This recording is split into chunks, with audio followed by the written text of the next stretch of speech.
Graça e paz, igreja. A pregação é algo misterioso, porque às vezes eu prego 1 hora e vem um irmão e fala assim: rapaz, aquilo que você falou mudou a minha vida.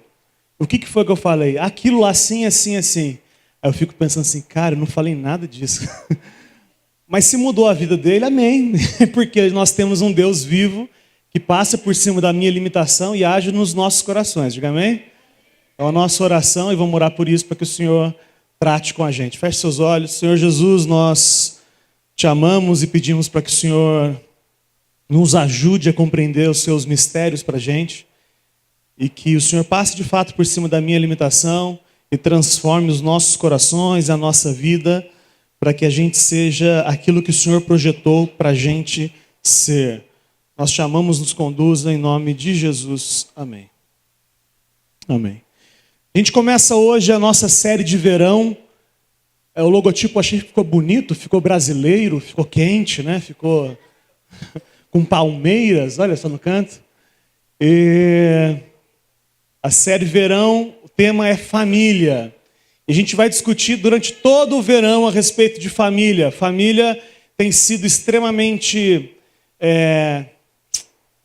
atacada nos últimos tempos. Sempre foi, mas acho que ultimamente tem sido mais agressivo. E que a gente sabe que o Senhor, só o Senhor para nos dar a direção dentro da nossa casa. Queria fazer algumas reflexões iniciais, então, a respeito de família. Estou só introduzindo o tema que a gente vai trabalhar nos próximos 10 domingos. A minha filha pode chorar, ela está liberada hoje. O que será que define uma família? O que define uma família? Será que uma família ela é a família tradicional da margarina, da comercial de margarina? Pai, mãe, filho, 2 filhos. Eu, você, 2 filhos e um cachorro. Alguém? Será que família tradicional é isso? Calma. É piada interna aqui, desculpa, gente. Será que é isso? Mas o que define uma família é essa perfeição de família, um pai, uma mãe, 2 filhos, etc. E quando morre o pai, ou morre a mãe, ou morre os filhos, a gente deixa de ser família? Então não pode ser esse padrão pré-estabelecido de família que define o que é uma família. Será que o que define a família é sangue? Então, se nasceu de mim, é minha família. Será que seria isso? E um filho bastardo que eu descobri semana passada, há 15 dias atrás, ele era minha família ou não? Sim ou não? Sim. As pessoas estão começando a se soltar, que bom. Entenda, será que... Eu particularmente acho que ainda que ele fosse geneticamente da minha família, eu nem sabia que ele existia, eu acho que talvez não fosse da minha família central, da minha família mesmo. Será que então que é cuidado? Então aquelas pessoas que eu cuido são a minha família. Mas e a babá da minha família? Ela é da minha família também porque ela cuida dos meus filhos? Será? Eu não tenho babá, tá? Só para... A não ser que alguém queira trabalhar de graça, pode ir. Será então que é necessidade que define o que é família? Enquanto aquele meu filho depende de mim, ele é da minha família. Mas quando ele fica emancipado, ele deixa de ser da minha família. Também não. Então não há necessidade que define família, não é sangue, não é o modelo da família que define o que é família, não é o cuidado, não é convivência, porque tem gente que mora na mesma casa e não é família. Uma relação absolutamente fria. Talvez uma boa palavra para definir então família seja mutualidade. E se essa palavra for confusa, troca por reciprocidade. E se for confuso, você troca por empatia, família. Se for muito difícil, troca por família. Que é essa ideia de que eu decido me completar no outro. Eu decido me satisfazer no outro. Eu escolho assumir o sonho do outro como se fosse o meu sonho agora. Isso é família. Se isso é verdade, que família é esse compromisso e comprometimento uns com os outros, qual é o contrário de família?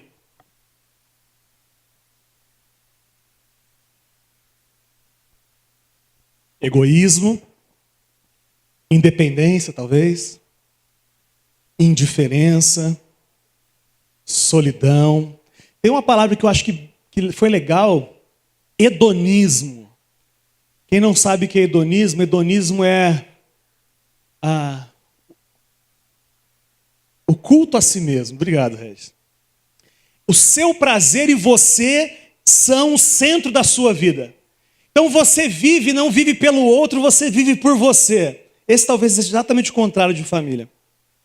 Ainda refletindo sobre família, tem gente que era da família e não é mais. Como assim? Ex-sogra, ex-marido, ex-cunhado. Como é que funciona isso? Era da família ou não era da família? Qual é a tensão nessa? Porque eu não sei, a impressão que eu sempre ouvi é que família é quase uma coisa indissolúvel, que não podia acabar. Mas aí talvez eu pense que do mesmo jeito que as pessoas começam relacionamentos de forma absolutamente frívola, absolutamente boba, também vão divorciar depois pelos mesmos motivos bobos. Não tem raiz em si. Porque na verdade casar é fácil, difícil é continuar casado. Sim ou sim? Casar é fácil, se estiver no cartório, casa. Rápido. Barato. 200, 300 conto, não sei. Separar, além de ser mais caro, mas é mais fácil do ponto de... O difícil é continuar casado. O difícil são as lutas que nós, eu digo nós, porque todos aqui teoricamente pertencemos a uma família. Alguém aqui é filho de chocadeira? Não? Então todo mundo teoricamente pertence a uma família. Nós, nessa experiência de ser família, nós temos lutas para nos manter como família. E tem uma frase do Caio Fábio que diz que só divorcia quem já está divorciado. Só divorcia quem já está divorciado. Nunca acontece do nada. Nunca é do nada que alguém vem e separa. Geralmente a relação já acabou faz tempo dentro de casa. E aí assinar um papel de distrato do casamento é só um detalhe. Eu estou errado? Eu estou perguntando para você porque você precisa refletir hoje. Será que ainda que casado você já não está divorciado? E quando eu digo isso, eu não estou dizendo para que agora então você assine o papel e divorcie. Eu estou dizendo não, agora vamos fazer de jeito certo, da maneira que Deus quer que a gente faça. Amém, irmãos? Será que fidelidade é o que define ou mantém uma família? Porque tem gente que desfez a família porque descobriu uma traição, mas sempre traiu e não foi descoberto. Um dia antes de descobrir a traição do cônjuge, ele não era família ou ele era família? Mas o outro não era fiel à aliança. Então a aliança depende de fidelidade? Calma, a gente vai conversar sobre fidelidade e aliança mais para frente. Mas me parece que o que mantém família também não é fidelidade. Inclusive parece que é assim que Jesus faz. Apesar de nós lutarmos por isso, a gente quer ser fiel a Jesus, diga amém. Não é a nossa fidelidade que nos mantém na família de Deus. Eu quis dizer isso mesmo? Quis dizer isso mesmo. É o que a Bíblia fala. 2 Timóteo 2,13, que apesar da nossa infidelidade, o Senhor permanece fiel, porque Ele não pode negar-se a si mesmo. O que eu estou dizendo, então, que mantém uma família sendo família não é, então, fidelidade. A gente vai falar daqui a pouquinho sobre isso. Calme seu coração aí. Família, então, é fruto de compromisso, Daniel. Família é fruto de compromisso. Família não crê no que aquilo que ele está vendo, mas naquilo que o ente pode se tornar. Família é uma aposta. A Laurinha é da minha família, mas ela não fazia nada até pouco tempo, a não ser fazer xixi e chorar e mamar. Mas ela é da minha família pelo meu compromisso, o compromisso que eu tenho com ela, com relação ao crescimento e ao amadurecimento dela. Quando você se compromete com o crescimento e o amadurecimento de alguém, nesse momento nasce uma família. Nós somos família de Deus? Sim ou não? Por quê? Porque Deus é absolutamente comprometido com o nosso crescimento e o nosso amadurecimento. Isso chama-se salvação e santificação, que é uma ação do Espírito Santo de Deus. São nossa família, aquelas pessoas que nós nos comprometemos com o crescimento e amadurecimento. E aí a pergunta que eu te faço agora nessa noite, exatamente às 7h27, Qual é a sua família? Quem é da sua família? Está tudo bem com a sua família? Como vai a sua família? Pergunta nas pessoas que vieram à sua mente quando eu te perguntei quem é a sua família. Eu estou na sua família? Não responda. Você está na minha família, será, quando eu refletir sobre isso? A Bíblia fala que eu posso ser família com pessoas que não são do meu sangue. Mas diz que é ridículo eu não ser família com as pessoas que são do meu sangue.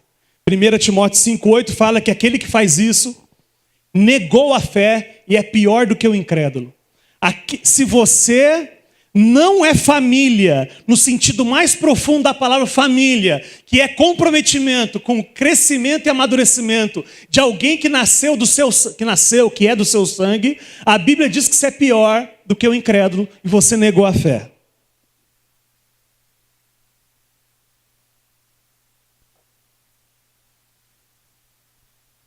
Será que Deus está preocupado com a família? Será que esse é um assunto de Deus? Eu queria que você abrisse um texto, irmãos. João 19, por favor. Se alguém puder trazer uma água mais gelada aqui, é benção, hein?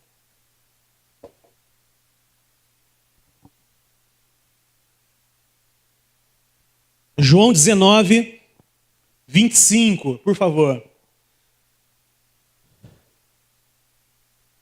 João 19, 25 diz assim, quem não achou pode ler no telão. Perto da cruz de Jesus estavam sua mãe, a irmã dela, Maria, mulher de Clopas, e Maria Madalena.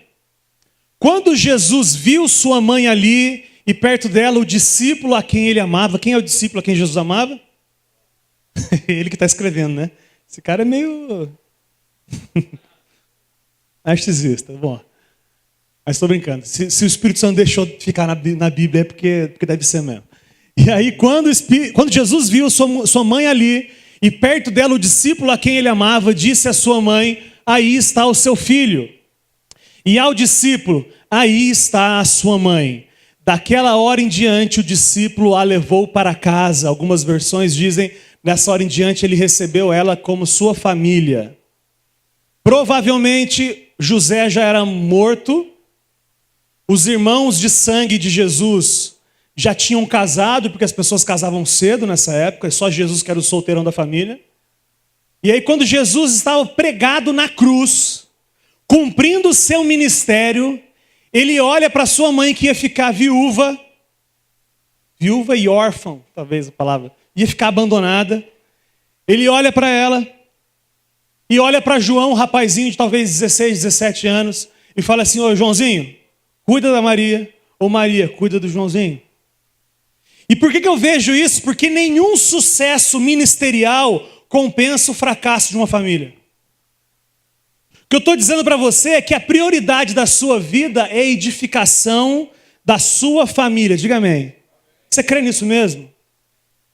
Eu estou dizendo que o objetivo principal da sua vida é a edificação da sua família, a ponto de Jesus na cruz se preocupar com a família de sangue dele. Sangue não, né? De criação.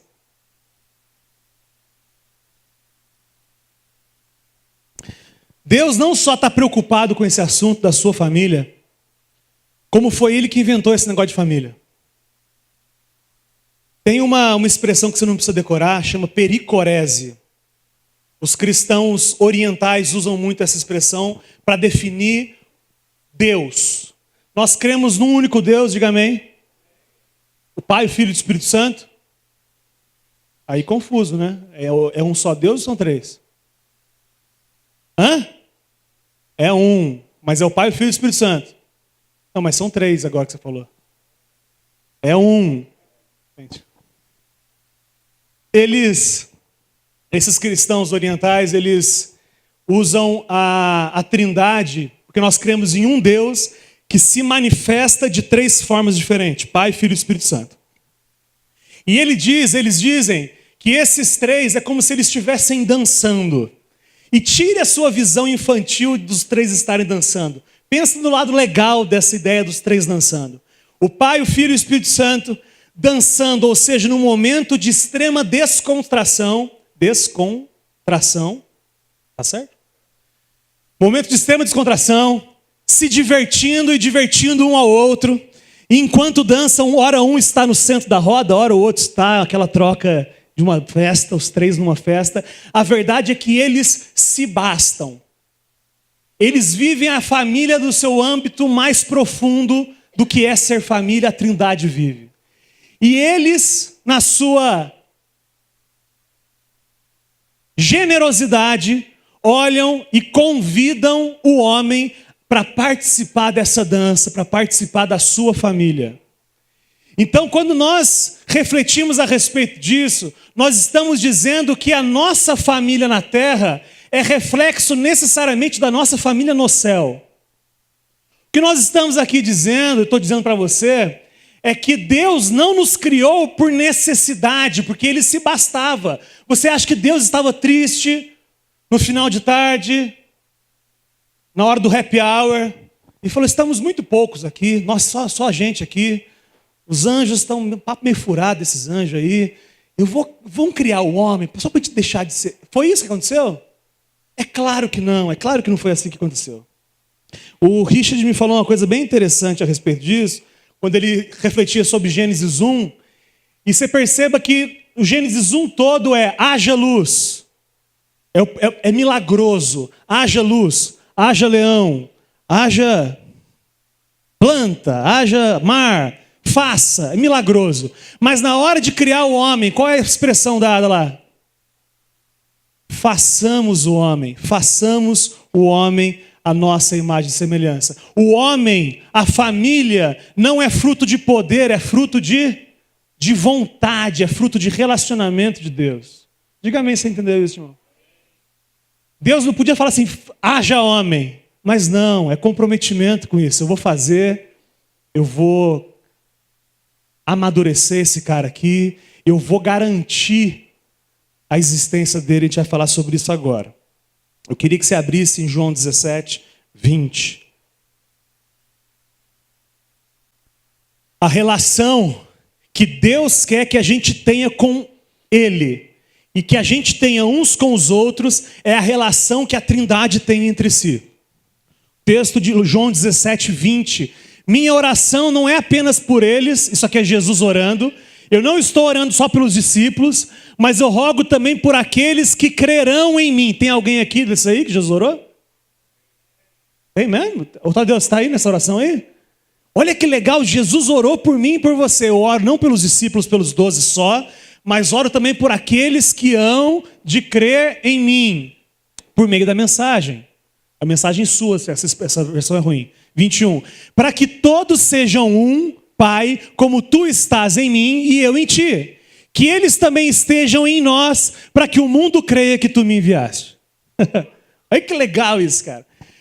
Se a gente viver a experiência de família entre nós e com o Criador, o mundo vai saber que Deus enviou Jesus na terra. É fraco para você a missão que Deus nos dá, cara? É muito profundo. Família é algo que é inegociável, é indiscutível. Aliás, os termos que a Bíblia usa sobre a gente e ele é o termo de família, Deus Pai, Jesus o primogênito. Nós somos muitos irmãos. O que é um primogênito, irmão? Primogênito, primeiro filho. Significa que tem outros. Quem tem mais algum aqui? Você está querendo dizer que você é irmão de Jesus, é isso? Caramba, você nunca pensou nisso, né? Você é irmão de Jesus, que loucura. Abre o texto aí, Romanos 8, 28 também. Estou correndo, vai dar tempo. Romanos 8, 28. Diz assim, sabemos que Deus age em todas as coisas para o bem daqueles que o amam, dos que foram chamados de acordo com o seu propósito. Deus, tudo acontece na vida daqueles que amam a Deus, para que o propósito de Deus se cumpra na nossa vida. Que legal. Mas o versículo 29. Pois aqueles que ele de antemão conheceu, também os predestinou para serem conformes à imagem do seu Filho, a fim de que ele seja o primogênito entre muitos irmãos. A igreja que a gente veio tinha uma expressão, eu não sei nem se é deles, que o plano, o propósito eterno de Deus é uma família de muitos filhos semelhantes a Jesus. Era deles isso? Eles que inventaram? Não sei. Se foi, é bonito. Uma família... segundo esse texto, esse é o projeto eterno de Deus. O que Deus sonhou quando criou a gente foi uma família de muitos filhos semelhantes a Jesus. Então a nossa missão é tornar o reino dos céus cada vez mais denso aqui na terra. Fazer da nossa família, da sua família, uma amostra, um testemunho vivo da família celestial que nós fomos feitos participantes. Aliás, a nossa família terrena é o primeiro contato que os nossos filhos terão com a família do céu. Vocês entenderam isso que eu falei? A Maria, cara, primeiro entendimento que ela vai ter a respeito do Deus Pai vai ser do Deus Maurício. Deus Maurício não, Pai Maurício, perdão. A maneira como você cuidar dela, quando você prometer uma coisa cumprir, quando você corrigir ela em amor, quando você, o que mais? Socorrer no momento certo. Isso tudo sem perceber. Quando você apresentar o Deus Pai para ela, ela vai falar assim, não, isso eu já conheço, já, igual o papai.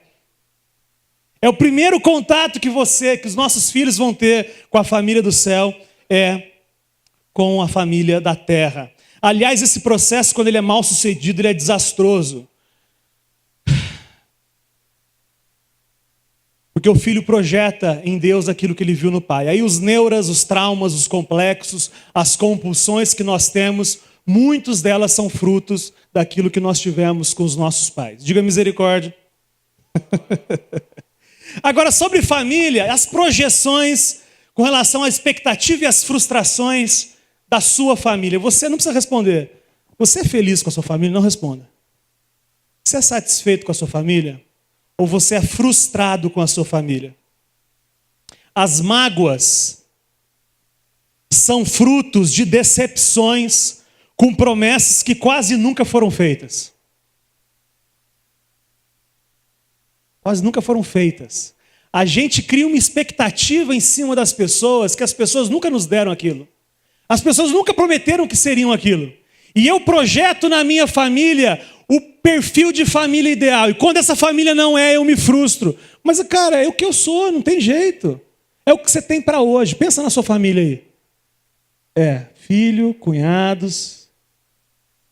Cunhados também. O que mais? Primo. É o que você tem. Sogra. Pensa na sogra, irmãos.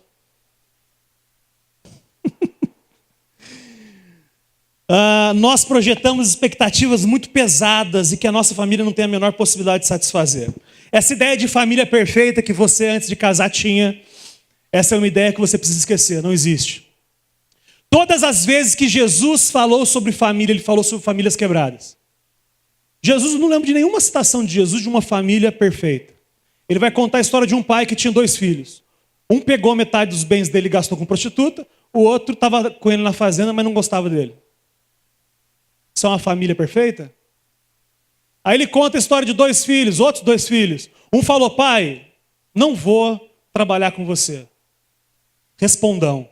O outro fala assim, eu vou, mas não foi. O outro falou que não ia e foi. Isso é uma família confusa.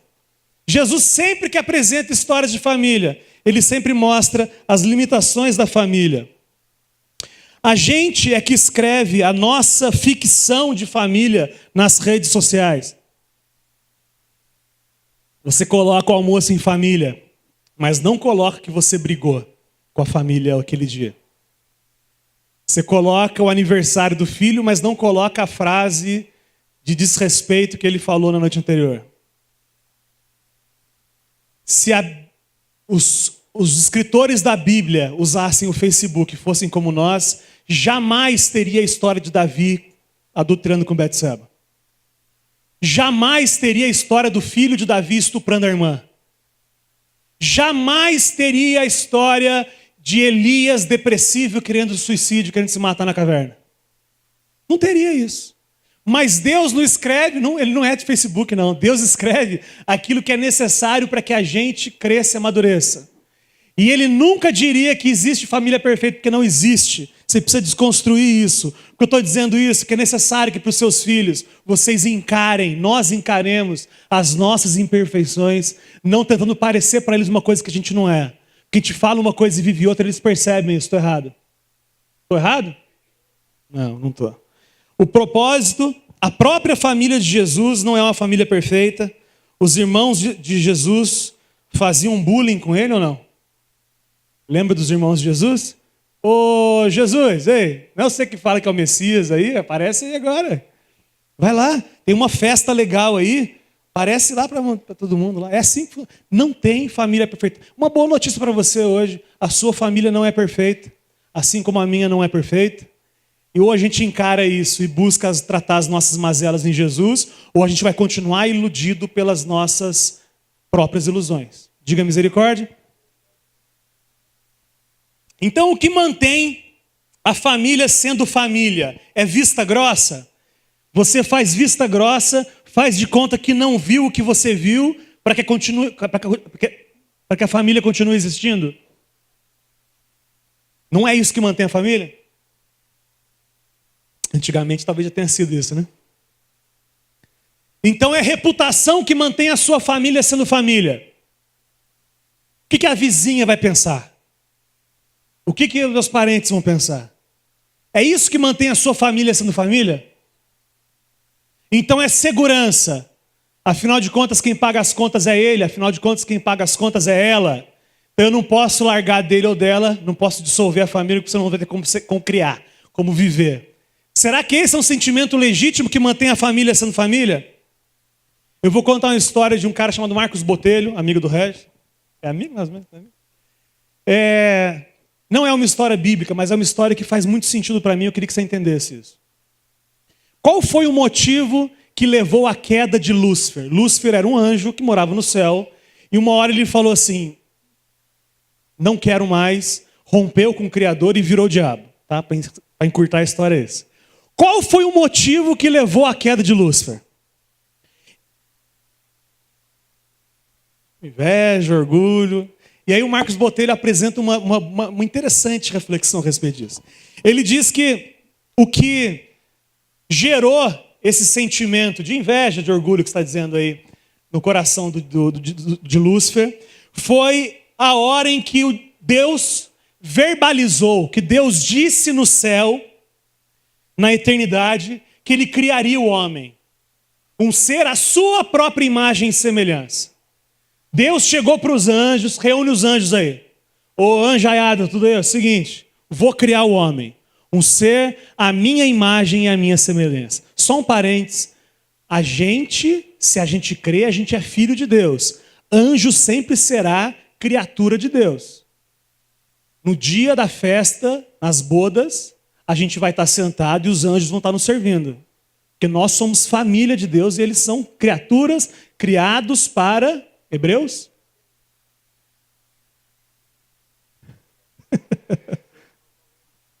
Espíritos ministradores. Servir aqueles que hão de herdar a salvação. Então anjo não é filho, não vai ser nunca filho. Aliás, quando você morre também você não vira anjo, ok? Isso é uma coisa que antigamente se falava, virou um anjo. Não virou. Anjo é anjo e você é você. Se você crê, você é filho de Deus. Se você não crê, você vai para onde... Né? Isso aí. E aí então, quando Deus reuniu os anjos e disse: vou criar o homem, um ser à minha imagem e semelhança, ou seja, parte da minha família. E ele disse mais, que ele mesmo garantiria com a própria vida o retorno desse homem caso ele caísse. Isso foi uma crise nos anjos. Deus dizendo: eu vou criar um pessoal que vai ser da minha família, e se eles vierem a pecar, eu com a minha própria vida, eu garanto o retorno dele ao meu relacionamento. Se o que eu estou dizendo é verdade, essa reflexão do Botelho é verdade também, o que garante a perenidade, a continuidade da família imperfeita, não é a fidelidade, é o perdão. O que garante que a sua família continue sendo a sua família não tem a ver com todas essas coisas que a gente falou. Tem a ver com perdão. Porque nós vamos nos ofender uns aos outros constantemente. Estou errado.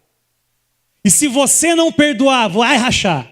Não tem opção. Se você não perdoar, a sua família, ela vai deixar de ser sua família em breve. O que vai garantir que a sua família continue sendo a sua família é uma coisa chamada perdão. Repito a pergunta: quem faz parte da sua família? Pense nos nomes. É o que você tem. O que garante que você vai continuar sendo família com eles é o perdão.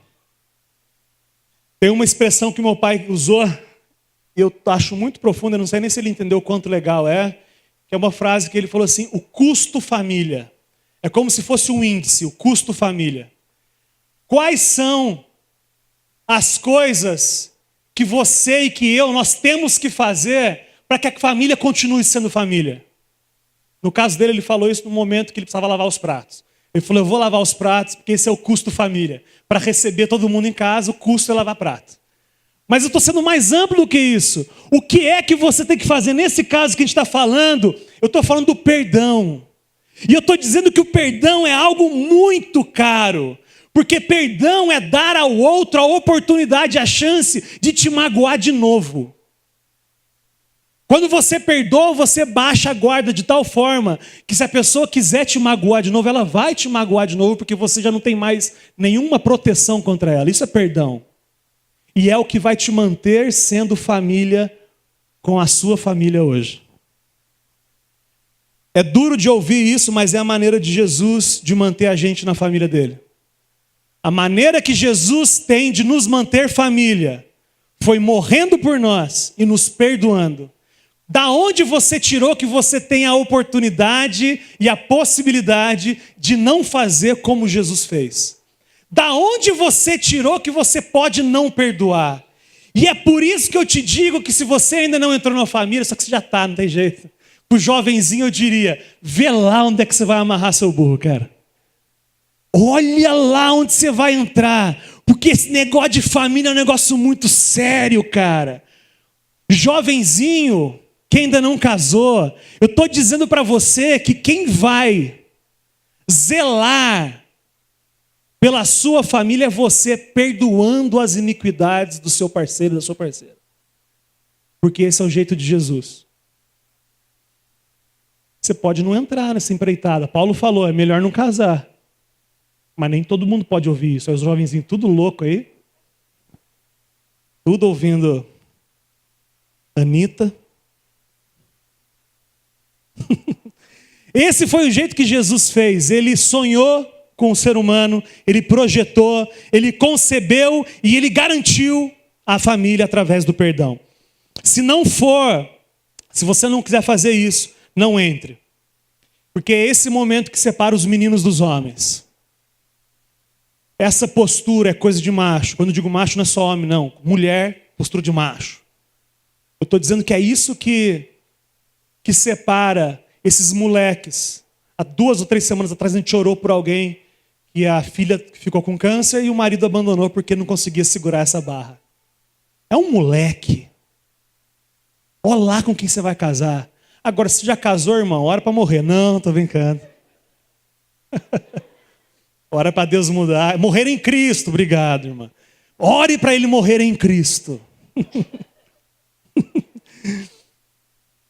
Eu tenho uma notícia ruim para te dar. Sobre a sua vida. Sobre o seu casamento. Sobre a sua família. Tem uma garantia, é que a tempestade vai vir. Não é opcional. A palavra de Deus diz em Lucas 6 que a tempestade virá. A diferença é de passar pela tempestade com os alicerces na rocha ou sobre a areia. Vamos abrir a Bíblia, vai? Senão você acha que estou mentindo. Lucas 6,46. Lucas 6,46. Diz assim: por que vocês me chamam Senhor, Senhor, e não fazem o que eu digo? Dá um pause aí. Só isso já deveria ser suficiente, né? Eu podia chegar aqui, abrir, ler esse texto e ir embora. Por que é que Jesus dizendo, por que vocês me chamam Senhor e não fazem o que eu digo? Por que vocês estão edificando a casa de vocês do jeito de vocês e não do meu jeito? É o que Jesus está dizendo. Continue.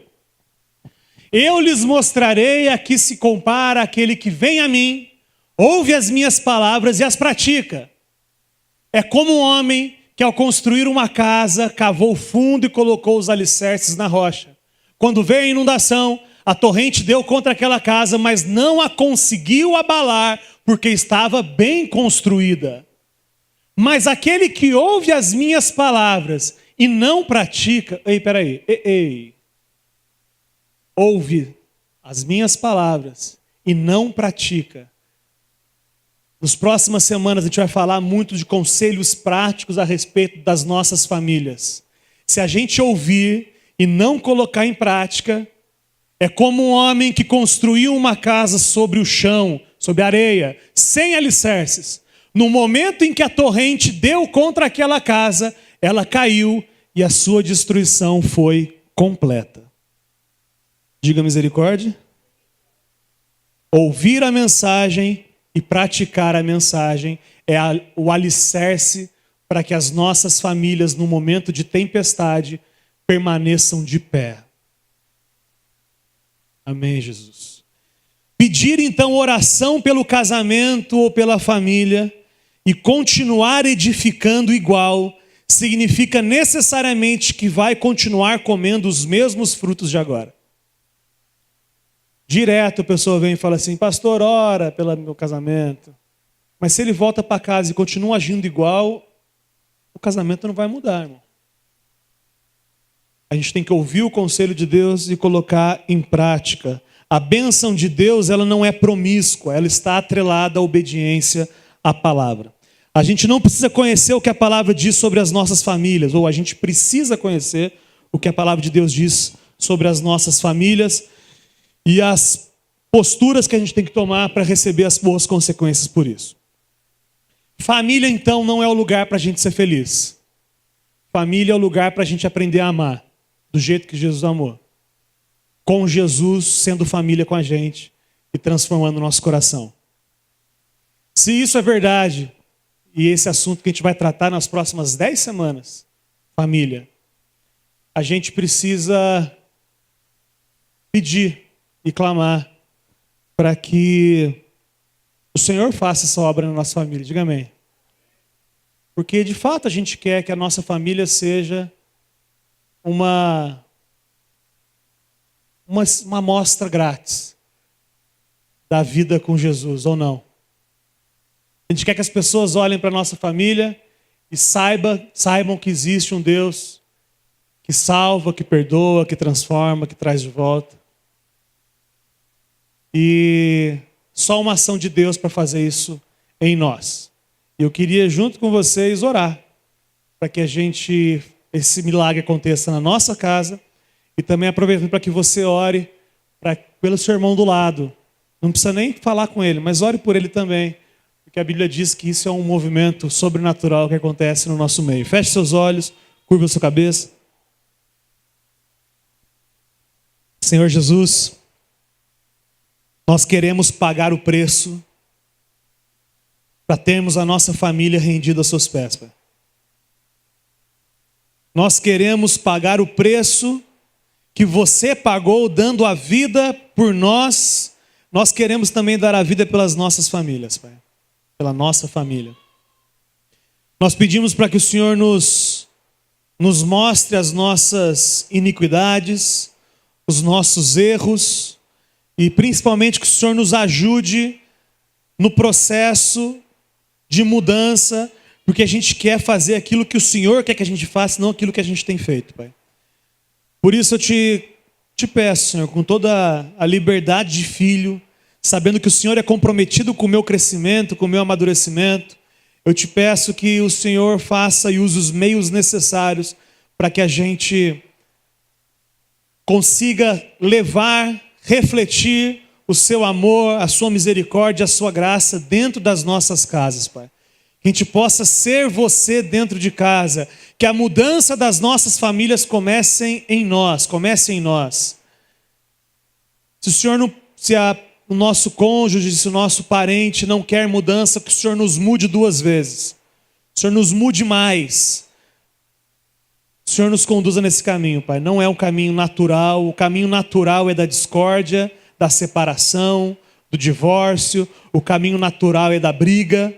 Mas nós não andamos pelo natural, nós andamos pelo sobrenatural que vem do Senhor. E nós pedimos e suplicamos e clamamos para que o seu sobrenatural, o seu milagre venha sobre o nosso coração. E a nossa família, a nossa casa seja uma expressão do seu amor. Nos ajude nesses próximos dias, Pai, a refletir, ouvir, aprender e colocar em prática aquilo que a sua palavra diz a respeito de nós, para que de fato a sua glória seja manifesta em nós e através de nós, em nome de Jesus. Amém.